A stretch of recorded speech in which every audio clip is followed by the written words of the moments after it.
Hi viewers, welcome to our channel. YCP అమరావతిని అప్పుడు రాజధానిగా వద్దంది, వైజాగ్ని పెడితే బాగుంటుందని చెప్పేసి వాళ్ళైతే ఒపీనియన్. ఇప్పుడు కూటమి అధికారంలోకి వచ్చిన తర్వాత అమరావతి పనులు వేగంగా జరుగుతున్నాయి. అయితే వైసీపీ తీరు కూడా మారింది. అమరావతి పైన ప్రేమ వస్తుంది అని చెప్పేసి ఒక ప్రచారం అయితే జరుగుతుంది. అసలు ఎందుకు వైసీపీ ఇప్పుడు అమరావతికి ఇంత సపోర్ట్ చేస్తుంది? అసలు ఏం జరిగింది? ఇప్పుడు ఇదే అంశం మీద డిస్కస్ చేయడానికి ప్రజెంట్ మనతో పాటు జయదేవ్ గారు, సీనియర్ జర్నలిస్ట్ ఉన్నారు. వారితో ఒకసారి మాట్లాడదాం. సో నమస్కారం సార్. సార్, ఎలక్షన్స్ కంటే ముందు ఎలక్షన్స్ ప్రచారంలో భాగంగా కూడా వైసీపీ వాళ్ళు వైజాగే ఉంటుంది రాజధానిగా, అమరావతి ఉండదని చెప్పారు. ఆ తర్వాత కూటమి అధికారంలోకి వచ్చింది. వాళ్ళు ముందు నుంచే అమరావతి స్టాండ్ గా తీసుకున్నారు. అమరావతిని ఇప్పుడు డెవలప్మెంట్ చేసే ప్రక్రియ కొనసాగుతుంది. ఈ నేపథ్యంలో వైసీపీకి ఏం జరిగిందో తెలియదు కానీ ఇప్పుడు అమరావతిపై కన్నుపడింది, అమరావతిపై ప్రేమ ఒలకబోస్తుందని చెప్పేసి వార్తతో ప్రచారం ఉంది. ఎందుకు ఈ విధంగా యూటర్న్ తీసుకున్నారు? మీరేం చెప్తారు సార్? నాకు అర్థమైంది ఏంటంటే, మీరు అన్నట్టు ఈవెన్ ఓడిపోయిన తర్వాత కూడా జగన్మోహన్ రెడ్డి గారి యొక్క కొన్ని రకాల పనుల వల్ల మేము ఓడిపోయాం. ఆయన సేమ్ మేనిఫెస్టో ఇచ్చారు, లేదంటే మాకు కలవడానికి ఛాన్స్ ఇవ్వలేదు, మా సాధక బాధలు పట్టించుకోలేదు, పథకాలు ఇచ్చేస్తే చాలు గెలిచేస్తామన్నట్టుగానే మాట్లాడారు.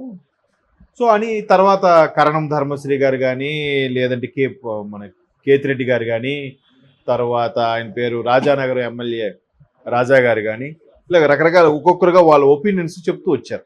అప్పటికి కూడా వాళ్ళు ఏం చెప్పారంటే, మేము ఈసారి కాదు, మళ్ళీ ఇప్పుడు మా స్టాండ్ అదే, మేము ఓడిపోయినా మా స్టాండ్ వైజాగే క్యాపిటల్, నెక్స్ట్ మళ్ళీ మేము వస్తాం అని కూడా కొంతమంది ఎమ్మెల్యేలు చెప్పారు. సో ఇప్పుడు సడన్గా ఈ ప్రేమ ఏంటి అని మీరు అనిపించవచ్చు. అది రాజకీయ ఎత్తుగడ. ఎందుకంటే 2014లో అసెంబ్లీ సాక్షిగా చంద్రబాబు నాయుడు గారు రాజధాని అమరావతిని ప్రతిపాదించినప్పుడు ప్రతిపక్షం స్థాయిలో వాళ్ళు కూడా ఒప్పుకున్నారు, యాక్సెప్ట్ చేశారు. అమరావతిలో శరవేగంగా ఇప్పుడు సెక్రటేరియట్ అయితేనేమి, హైకోర్టు అయితేనేమి, కొన్ని రకాల డిపార్ట్మెంట్స్ అయితేనేమి, డిపార్ట్మెంట్ సంబంధించిన ఉద్యోగులు ఉండడానికి అవసరమైన క్వార్టర్స్, అపార్ట్మెంట్స్ అయితేనేమి, అవన్నీ ఎట్లా మరి అంతకుముందు 5 ఏళ్ళు కదా జరిగింది. మొన్న ఈ 5 ఏళ్ళు అయితే ఏం జరగలేదు, ఎక్కడిదక్కడ అలాగా. మీరు నమ్మరు, ఆఖరికి ఆ దారి పొడవున బహిర్భూమికి కూడా వెళ్ళి ఉండేవారు. అవన్నీ ప్రక్షాళన చేశారు.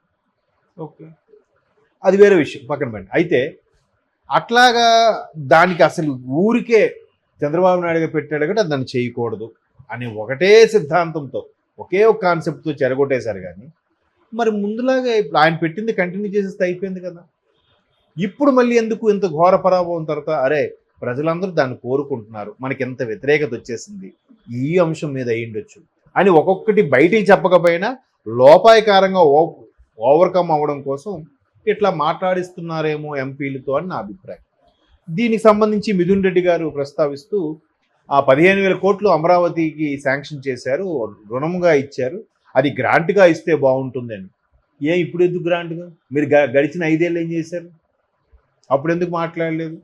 రుణంగా అయినా ఇచ్చారుగా. ఇప్పుడు ఒక వ్యాపారం పెట్టుకుంటాం, వ్యాపారం పెట్టినప్పుడు ఏం చేస్తారు? అప్పు కదా, బ్యాంకు లోన్ తీసుకుని చేస్తాంగా, అప్పు తీసుకుని రుణంగా తీసుకుని చేస్తాంగా. వ్యాపారం బాగా నడిస్తే దాన్ని సంవత్సరంలో క్లియర్ చేసేస్తాం, అవునా? దానివల్ల బాగుపడుతున్నాం కదా, రెవెన్యూ జనరేట్ అవుతుంది కదా, ప్రాజెక్ట్ కంటిన్యూ అవుతుంది కదా. రుణంగా ఇస్తే ఏంటి, గ్రాంట్గా ఇస్తే ఇప్పుడు ఇవన్నీ మళ్ళీ పొలాలు పెట్టడం ఎందుకు? ఏదో రాష్ట్రం మీద ప్రేమ కొద్దీ నేను అమరావతి మీద మాట కట్టుబడి ఉన్నాం అన్నట్టుగా. ఇవే తప్పుతో పట్టించే స్టేట్మెంట్లు, రాంగ్ డైరెక్షన్స్కి వెళ్ళే ఇబ్బందికర పరిస్థితి. మన జగన్మోహన్ రెడ్డి గారు కూడా నల్ల కండువా వేసుకొని అసెంబ్లీకి వెళ్ళారు మొదటి రోజు. అఫ్కోర్స్ మాట్లాడించారో లేదు, ఈయన ఢిల్లీ వెళ్ళాలని బయటకు వచ్చేసారు. ఏదైతే రెండో రోజు కూడా వెళ్ళొచ్చుగా. రెండో రోజు వెళ్తే మన సంప్రదాయం ప్రకారం ద్వితీయ విఘ్నం ఉండకూడదు అంటారు. రెండో రోజు వెళ్ళి ఉంటే ఈయన నిజంగా దీనికోసం పోరాడాడు ఏదో వెళ్ళి ఊరికే నాకు మాట్లాడడానికి ఛాన్స్ ఇవ్వలేదని కొద్దిగా హడావుడి చేశారనుకోండి, అంతా ఈయన మీద దృష్టి కేంద్రీకృతం అవుతుంది కదా. నెక్స్ట్ డే రెండో రోజు ఢిల్లీ వెళ్ళిపోయి అక్కడ ఢిల్లీ ధర్నా తేలిన తర్వాత ఇండియా కూటమిలో సభ్యులందరూ వచ్చి మద్దతు పలికారు. ఎవరిని? ఒక కార్యకర్తకి ఏదో జరిగింది, 36 మంది కార్యకర్తలను ఓచకొద్దు, 36 మంది ఎవరంటే పేర్లు చెప్పలేకపోయారు. మరి ఒక కార్యకర్తకి చెయ్యిని ఇరిగితేనే బాధపడిపోయారే, మరి సొంత బాబాని చంపేశారు, మీరు దాని గురించి మాట్లాడడానికి ఏమైంది అని ఒక జర్నలిస్ట్ అడిగితే వెంటనే అక్కడి నుంచి వెళ్ళిపోయారు. నేనైతే చూడలేదు వీడియో, 2-3 చెప్పారు. మరి నేను వీడియో చూద్దాం అనుకుంటున్నాను ఎలా రెస్పాండ్ అయ్యారు ఏంటో. ఇట్లా రకరకాల అభిప్రాయ భేదాలు, రూమర్స్ లేదంటే వాస్తవాలు బయటకు వస్తుంది. సో అలాంటప్పుడు ఈయన ఇక్కడే ఉండి బాబు వర్షాలు పడ్డాయి, గోదావరి జిల్లాలో మొత్తం పంట నష్టమైంది, రైతులకు మీరు ఏం చేస్తున్నారు, అక్కడ పవర్ లేదు, విద్యుత్ త్వరగా అందించండి, పిల్లలకి అమ్మఒడి దాని తల్లిదీవులు చేశారు దాన్ని ఇవ్వండి, ఏదో ఫైట్ మాట్లాడొచ్చు కదా. సో ఇట్లాంటి అంశాల మీద కూడా షర్మిలా గారు లాంటి వ్యక్తులు విమర్శించాక ఈయన ఓవర్కమ్ అయ్యారా, లేదు నిజంగా ఈయన కలిగిన ఆలోచన తెలియదు. సో అసలు అమరావతి అంటేనే పట్టించుకుని లెక్కలోకి లేని వ్యక్తులు అమరావతికి గ్రాంట్గా ఇచ్చుంటే బాగుండేది అని ఎందుకు, అది దాన్ని ఏదో అంటారు సవత్తల్లి ప్రేమ అన్నట్టుగా అట్లా అనేసరికి ఇప్పుడు అలా అంటూనే మిథున్ గారు కూడా ఏమంటున్నారు, నేను నా నియోజకవర్గంలో తిరగనివ్వట్లేదు, నా వాహనం మీద ధ్వంసం చేశారు, దాడులు జరుగుతున్నాయి, ఈ అరాచకం ఎప్పుడు చూడలేదు ఇలాంటి అరాచకం అని చెప్పి ఆయన మళ్ళీ అదే అంశాన్ని ఎత్తుకుంటున్నాడు. అమరావతి టాపిక్ని ఎత్తుతూ మళ్ళీ ఇటు తిరిగి అక్కడికే వస్తుంది. అంతకుముందు 5 ఏళ్ళు జరిగినవి ఎంత విడ్డూరంగా ఉన్నాయి. సో అట్లాగా మరలా ఇట్లా అయిపోతాము. అందరికి కూడా అమరావతి మీద కాన్సన్ట్రేషన్ ఉంది. ఓహో, అమరావతి రీజన్లో ఉండే వాళ్ళని వాళ్ళు మనసు దోచుకోవాలంటే ఒక స్టేట్మెంట్ ఇవ్వాలి, తప్పదు. లేదు కార్యకర్తలు నాయకులు ఇంకా చేజారిపోతున్నారు, టీడీపీ వైపు బీజేపీ మొగ్గు చూపుతున్నారు, అటు వెళ్ళిపోతారేమో, మనం నాయకుల్ని కార్యకర్తల్ని కాపాడుకోవాలంటే వాళ్ళ గురించి ఒక స్టేట్మెంట్ ఇవ్వాలి, లేదా వాళ్ళ గురించి ఒక ధర్నా చేయాలి, వాళ్ళ గురించి ఏదో ఉండాలి. ఇవన్నీ కాకుండా పార్టీ మనుగడ ఉండాలి అంటే అందరి గురించి మాట్లాడాలి. మరి వైజాగ్ స్టీల్ ప్రైవేటీకరణ అవుతుందని తెలీదా?